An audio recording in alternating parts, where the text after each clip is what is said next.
Décision Plus est au service des investisseurs boursiers depuis 1987, au tout début de l'autonomie boursière. Notre logiciel de graphique Market Vision Plus et notre logiciel de code dynamique Trader Plus en ont fait sa renommée. Nous sommes encore ici parce que nous évoluons sans cesse et que nous servons bien nos clients. Découvrez nos produits et services spécialement conçus pour l'investisseur actif et autonome dans la boutique Décision Plus. Le logiciel de graphique Market Vision Plus est en français. C'est le logiciel le plus utilisé par les investisseurs de chez nous. C'est lui que vous voyez dans le feu de l'action. Trouvez, classer et analyser plus facilement avec cet outil sans pareil pour suivre la bourse et prendre les meilleures décisions. Gardez vos titres à l'œil avec Market Vision Plus. Consultez la boutique Décision Plus pour en faire l'essai pendant 10 jours sans aucun frais, c'est garanti. Laissez-nous vous guider pour analyser la bourse et prendre vos décisions. Les analystes de Guru.tv feront tout le travail pour vous. De minute en minute, nous classons les titres selon leur situation technique. Nous révélons les signaux d'achat et de vente. Nous publions des recherches poussées et nous prodiguons des conseils en temps réel. Ça commence avant l'ouverture et ça se poursuit jusqu'à la fermeture des bourses. Profitez de chaque cycle boursier avec Guru.tv. Trader Plus, l'instrument du day trader. 50 cotes qui clignotent en même temps. Autant de listes que vous voulez. Graphiques à la seconde. De 3 à 30 graphiques. Des alarmes à volonté. Des listes de cotes préparées. Des modèles graphiques préparés. Prêts à faire feu. Achetez, vendez avec Trader Plus.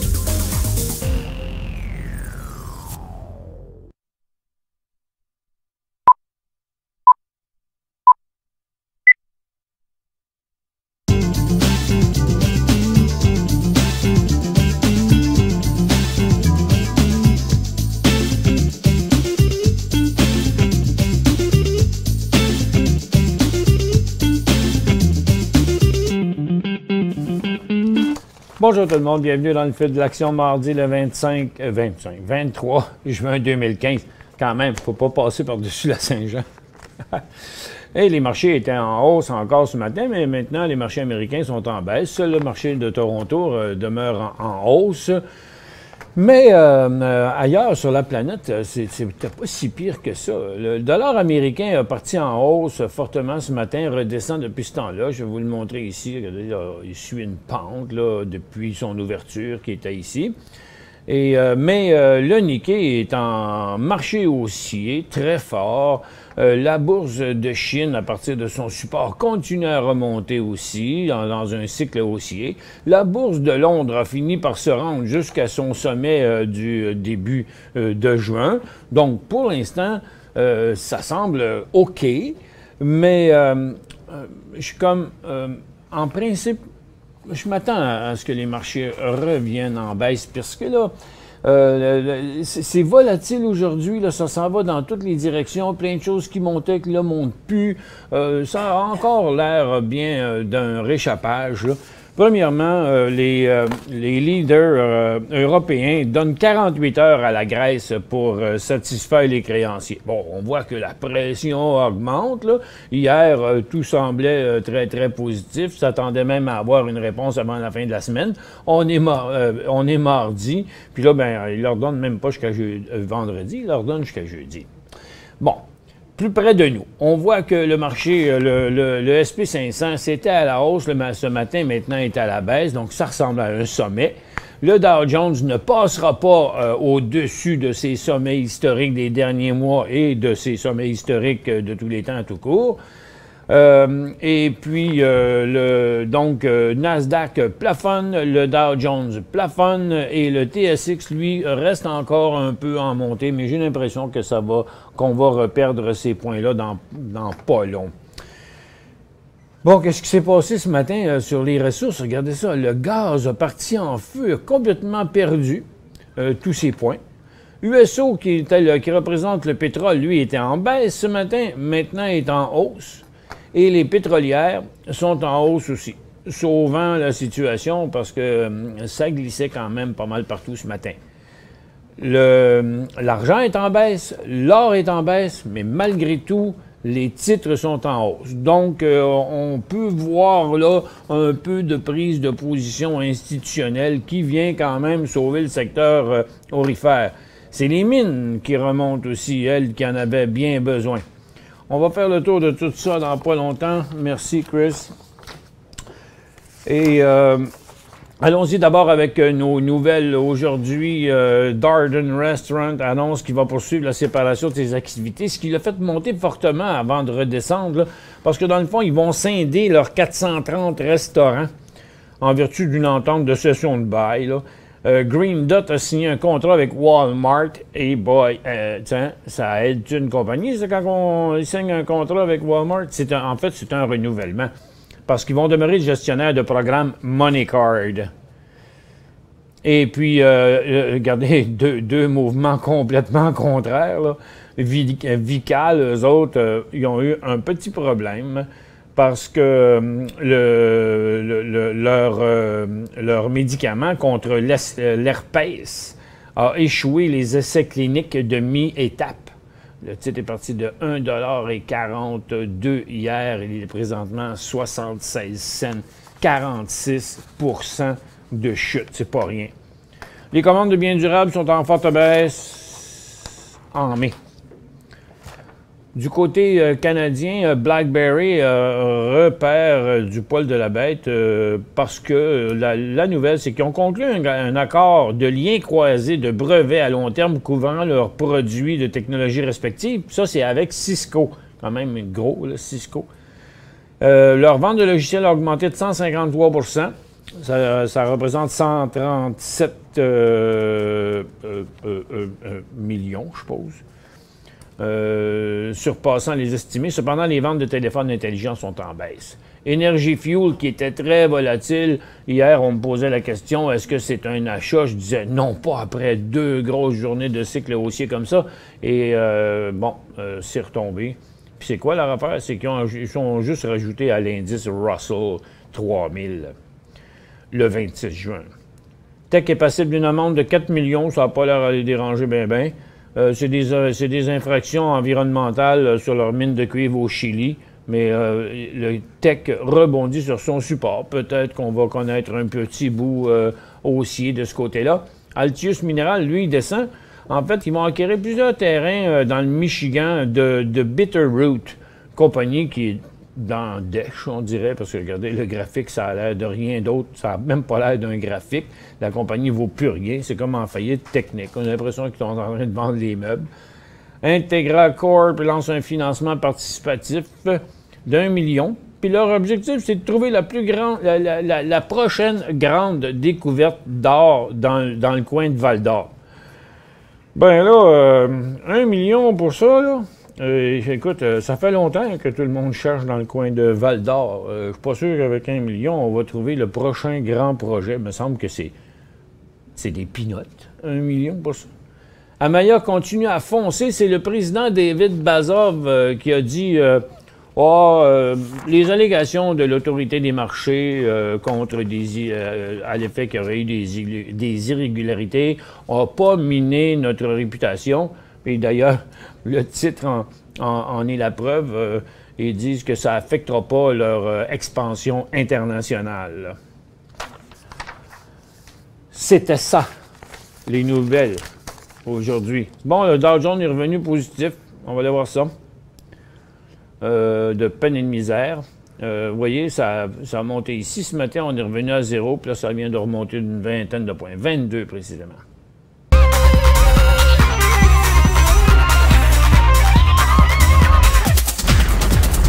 Le marché, lui, de Nasdaq qui joue au yo-yo était en hausse ce matin, est allé quand même pas mal en baisse. Puis là, lui aussi est en train de remonter. C'est juste pour dire que c'est un marché qui ne sait plus trop là où est-ce qu'il s'en va.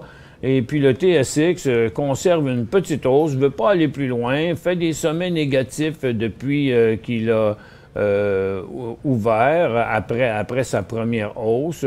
Donc, j'ai l'impression que ça ira pas très, très loin.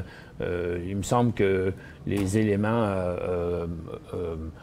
sont pas assez intéressants pour justifier même toutes ces hausses-là qu'on a eues. Vous voyez où ça se passe aujourd'hui, là?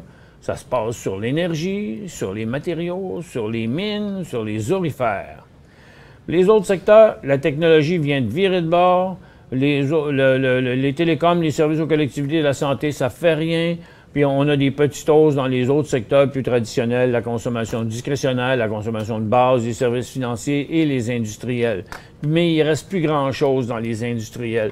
C'est toujours le même scénario hein, de ce côté-là. Regardez là aujourd'hui sur l'indice, j'ai l'impression qu'on a atteint notre sommet de cycle dans la tendance baissière. Canadian National Railway, qui était un petit peu à la hausse ce matin, ça ressemble au toupette de Bart Simpson. Ça va pas nulle part, c'est juste un mouvement neutre. Et dans Canadien Pacifique non plus. Puis ça, c'est assez surprenant parce que c'est des genres de titres qui, à ces prix-là, qu'on pourrait figurer à prix d'aubaine, qu'il n'y ait pas de vague d'acheteurs institutionnels, ça me laisse à penser que peut-être le marché aura encore de la correction à faire. Stantec, lui, va très bien. Air Canada a repris aussi sa tendance. Puis, en général, il ne se passe pas grand-chose dans le secteur. Là, on a l'impression que comme le milieu institutionnel se cherche là, pour l'instant. Mais là, ce qui commence à être intéressant, c'est le secteur minier. Parce que, bon, on l'avait dans sa tendance haussière ici, on avait bien espoir que le marché reparte à la hausse ici, mais on a connu une correction de plus, où on est revenu à un autre support. Il n'y a quand même toujours pas de tendance baissière, là. Et puis, ça pourrait être un creux à court terme. On le voit ici par nos formules mathématiques, là, nos oscillateurs en situation survendue, démontrant que un manque de vendeurs, l'épuisement des vendeurs, ce qui normalement, par ricochet, ramène automatiquement l'équilibre une pression à la hausse des acheteurs. Bon, il y a First Quantum ici qui nous confirme un nouveau support. Et dans Hot Bay aussi, qui avait glissé hors de son support en tendance baissière, revient. Et c'est le cas de la plupart des titres qui, là, sont dans une pause bien importante. Donc, la prochaine accélération là, à la hausse ou à la baisse là, des titres miniers, mais une accélération marquée, là, on pourrait parler d'1,5 à 2 parce que dans le secteur minier, ça peut bouger de 5 dans une journée. Donc, le prochain 1,5-2 à la hausse devrait nous donner la prochaine direction du secteur.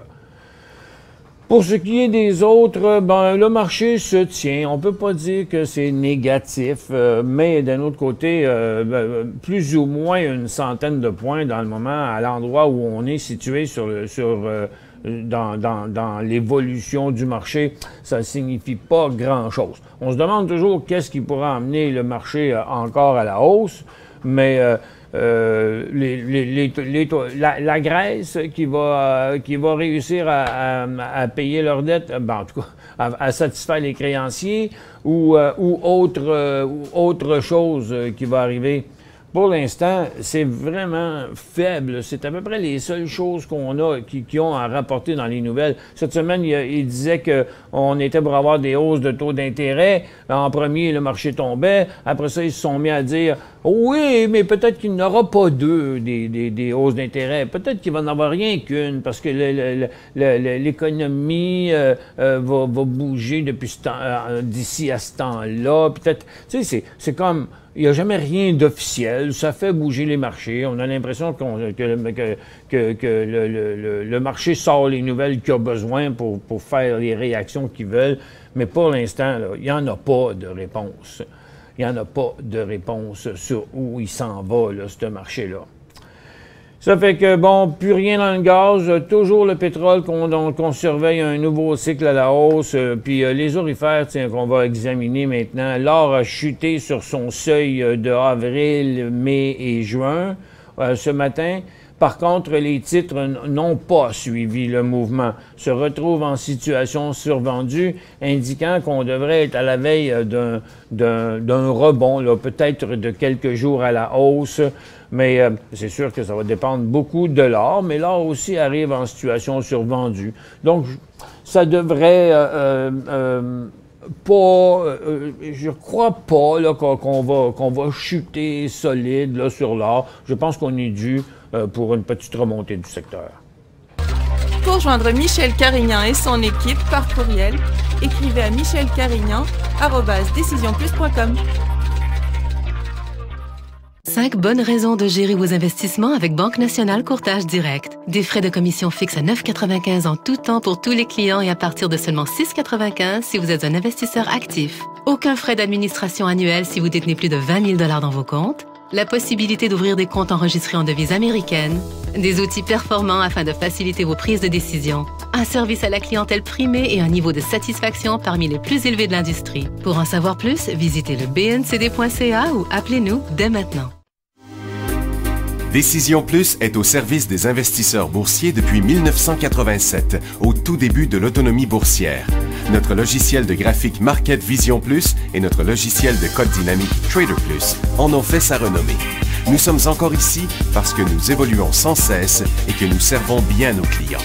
Découvrez nos produits et services spécialement conçus pour l'investisseur actif et autonome dans la boutique Décision Plus.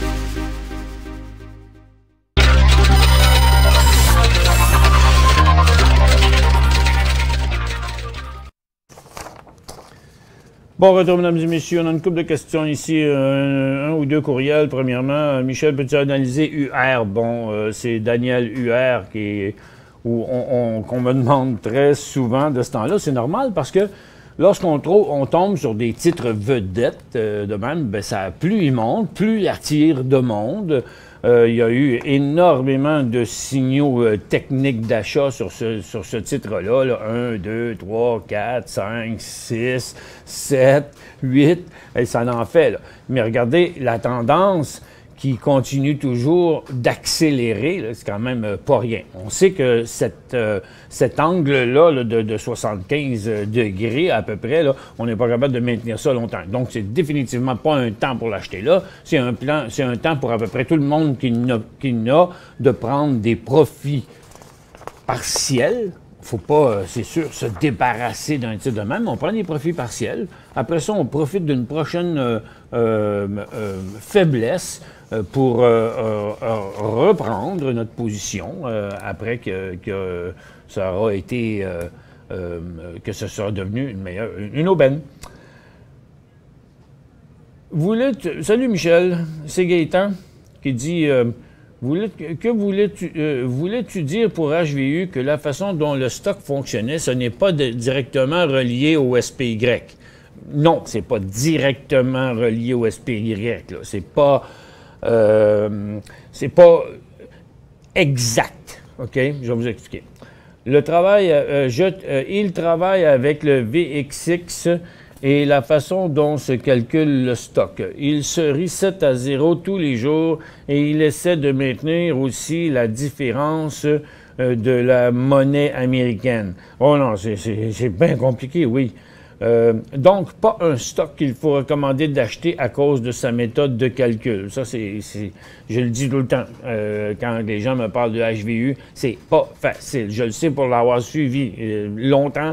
Je le sais pour l'avoir tradé longtemps. Tu peux faire des bons coups avec, puis des mauvais coups, parce que il y a des fois, il réagit pas partout. D'autres fois, il va partir même. D'autres fois, il va bouger plus que le SP500. Puis des fois, il va bouger moins que le SP500. Ça dépend de ce que aussi les investisseurs pensent. Parce que on l'appelle l'indice de la peur. Très important pour les auditeurs car il est dangereux d'investir dans ce produit. Surtout si on ne le connaît pas. Je suggère. Mais je ne dirais pas que ça ne vaut pas la peine et qu'on ne peut pas rien faire avec ça. Il y a des gens qui réussissent très bien avec ça. Mais je conseille fortement de le faire en simulation avant. Ça pourrait vous coûter moins cher. Et voilà pour ces questions-là. On va attaquer celles qu'on a sur la tablette maintenant.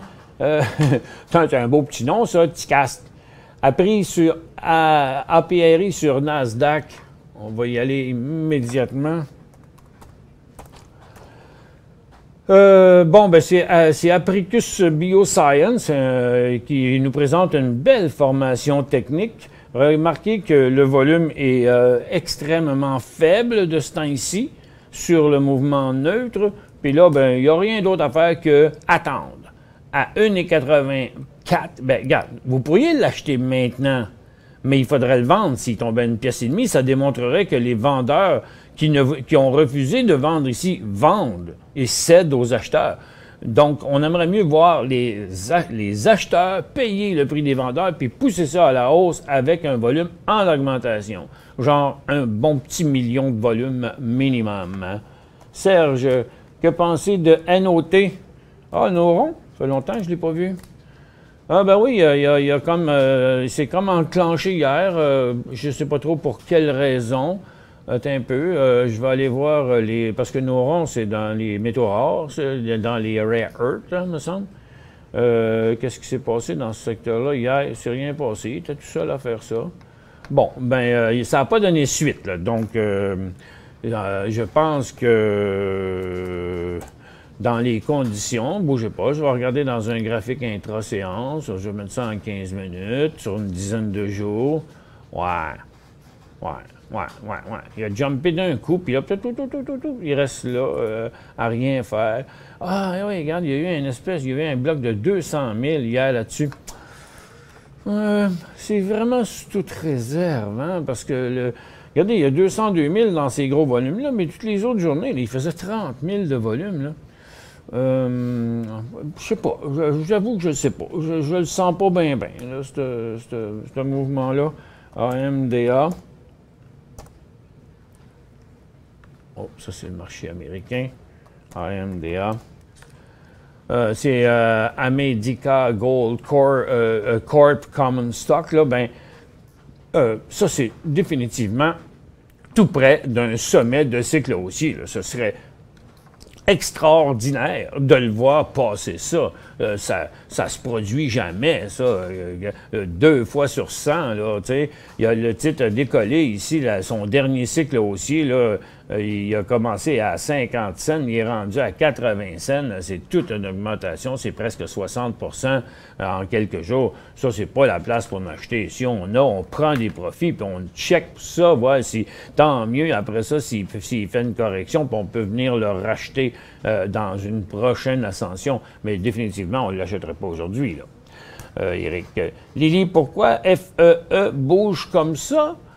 Là, vous comprendrez qu'ils ne m'ont pas appelé pour me le dire. C'est pas ça. C'est pas FEE là, ça c'est FEE sur le marché américain. Non, pas ça, c'est ça. FREE, ben oui, FREE. C'est Free Seas. Définitivement, on a vu ce mouvement-là se produire dans les derniers jours. Tout semble OK, parce que là, les vendeurs sont pas revenus aussi bas qu'avant. Puis là, on a vraiment une situation technique intéressante, parce qu'avec son triple sommet ici à très court terme de hier et aujourd'hui, tout ce qu'on a besoin ici, tout ce qui nous manque ici, c'est une augmentation de volume, là. Donc, autrement dit, il faudrait que le titre s'approche du 12 cents avec un volume, là, genre minimum de 1 million, là, OK? Mais pourquoi qu'il bouge de même? Je ne le sais pas. Salut Michel, maintenant que la Chine fait partie du groupe pour coter le prix de l'or, penses-tu que ça va diminuer la manipulation? Phew! Toute une question aujourd'hui, hein, ça, incapable. Je ne peux pas vous répondre à ça, mais je vais demander l'avis de mes analystes pour voir.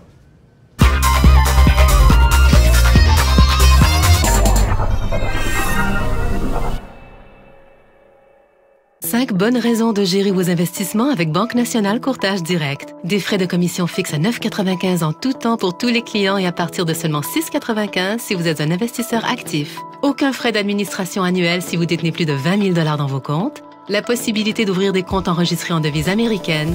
Des outils performants afin de faciliter vos prises de décision. un service à la clientèle primé et un niveau de satisfaction parmi les plus élevés de l'industrie. Pour en savoir plus, visitez le bncd.ca ou appelez-nous dès maintenant. Laissez-nous vous guider pour analyser la bourse et prendre vos décisions. Les analystes de Guru.tv feront tout le travail pour vous. De minute en minute, nous classons les titres selon leur situation technique. Nous révélons les signaux d'achat et de vente. Nous publions des recherches poussées et nous prodiguons des conseils en temps réel. Ça commence avant l'ouverture et ça se poursuit jusqu'à la fermeture des bourses. Profitez de chaque cycle boursier avec Guru.tv.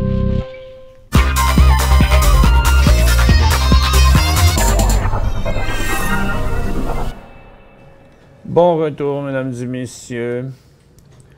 On y va ici. J'ai posé la question à mes collaborateurs ici, puis on me dit que non, ça ne devrait pas avoir plus d'influence qu'avant. Je ne croirais pas non plus que la Chine fasse partie de ceux qui sont capables de coter sur l'or. Norm dit la Grèce cause beaucoup de problèmes au marché depuis des années. Oui, mais par intermittence. Quand ils n'ont plus d'autre chose à dire, c'est de ça qu'ils se mettent à parler. J'ai l'impression. SAP puis CLI demande Daniel. OK. Bon, SAP, Saputo. Saputo, il a eu des bonnes difficultés quand même. Il valait 37, là, il vaut 31. Sur son long terme, c'est un point très important. En principe, à partir d'ici, tu sais, Saputo, c'est quand même pas une petite compagnie, là, puis ça a beaucoup de potentiel quand même encore. Mais ici, là, on va savoir quoi faire lorsqu'on va sortir de cette nouvelle formation-là, qui d'ailleurs, un peu bizarrement... j'ai de la misère à... OK, attends un peu. Dans un graphique quotidien, ça va être plus évident. Bon, c'est ça. Là, où il va être intéressant, sa photo, c'est quand ces volumes vont revenir. Des volumes comme ça, mais pas sur une baisse, OK? Des volumes comme ça, mais ici, mais sur une hausse. Donc, sur des forts volumes, près d'1 million à 32,5 $, ce sera un go sur Saputo. Mais par contre, si les vendeurs venaient qu'à céder, c'est-à-dire... laisser aller leurs actions à des prix comme 30 $, ça voudrait dire que le titre est abandonné par un certain groupe qui ne l'avait pas abandonné ici au mois d'octobre. Donc, ce serait une augmentation du nombre de vendeurs et ce serait un signal de vente. PRE, achat à 4 $. PRE. OK, j'ai oublié CLI. Vous aviez demandé aussi CLI, Daniel. CLI, c'est un titre qui se transigeait à peu près pas. Des journées, pas de volume. Mais là, ça a l'air d'une nouvelle histoire. C'est quelque chose qui est en train de se réveiller. Clearfield Industries. Il semble pas qu'il y aurait beaucoup d'actions sur le marché sur ce titre-là, parce qu'il n'y a presque pas de transactions. Même si on voit des volumes ici, une fois de temps en temps, là, des volumes comme ça, quand il n'y a même pas de mouvement sur le prix, on sait que ça vaut que dalle. Mais ces meilleures journées, c'est 400-500 000 de volume. Mais dans la réalité, quand on regarde son graphique intra-séance, vous voyez, il n'y a à peu près rien, là. C'est juste des points. Donc, c'est pas un titre qui est facile à transiger. Mais de toute évidence, la compagnie va très bien. Mais c'est le genre de titre qu'on ne pourrait pas dire à l'émission à un paquet de monde. Oui, achetez ça. Mais non, il n'y a pas de volume. Le monde ne sont pas capables de l'acheter puis de le vendre sans avoir un gros écart. Regardez, juste dans le moment, il y a un écart de 3 cents. Donc, c'est 3,5 cents. C'est presque 10 % d'écart entre les acheteurs et les vendeurs. Donc, le mieux, c'est de... Bah, si vous l'avez, gardez-le parce qu'il va bien, mais je ne conseillerais pas aux gens d'acheter ça. Et Pacific Rubial Énergie, que PRE, hey, ils n'ont pas été achetés, eux autres. Je me semble qu'il y avait quelque chose sur Pacific Rubial, mais parce que juste avoir le comportement sans plus aucune volatilité, là, où il s'en va comme un drapeau qui flotte au vent, là, moi, je pense qu'il n'y a pas rien à faire avec ça, là. Achat 4 $, vendu 50 %. Puis là, il vaut 5,55 $. Est-ce que tu as eu check? Oui, hein? OK, Maxime est en train d'essayer de me confirmer qui l'a acheté, mais ça l'aurait. C'est une compagnie mexicaine, Alpha. OK, une compagnie mexicaine, Alpha quelque chose, qui l'ont acheté. Fait que ça devrait arrêter. Ça devrait probablement cesser de se transiger. La transaction n'est pas complétée, puis le gouvernement vénézuélien n'a pas l'air d'être intéressé. Bon, OK. La transaction n'est pas complétée et le gouvernement vénézuélien aurait un petit problème avec ça, peut-être. Donc, vous n'avez vendu 50 écoutez, moi, j'en vendrais un autre 25 d'un coup, là, qu'il y a quelque chose à l'autre bout, puis ils disent non, on refuse. Oups! Pouf! Ça peut se ramasser. Paf! Direct en bas, ça. Hein? Oubliez pas ça. Gardez-en un peu, mais en ayant vendu 75 puis avoir fait une pièce et demie avec ça, ça va vous protéger contre une perte sèche. Adobe Achat demande Ben.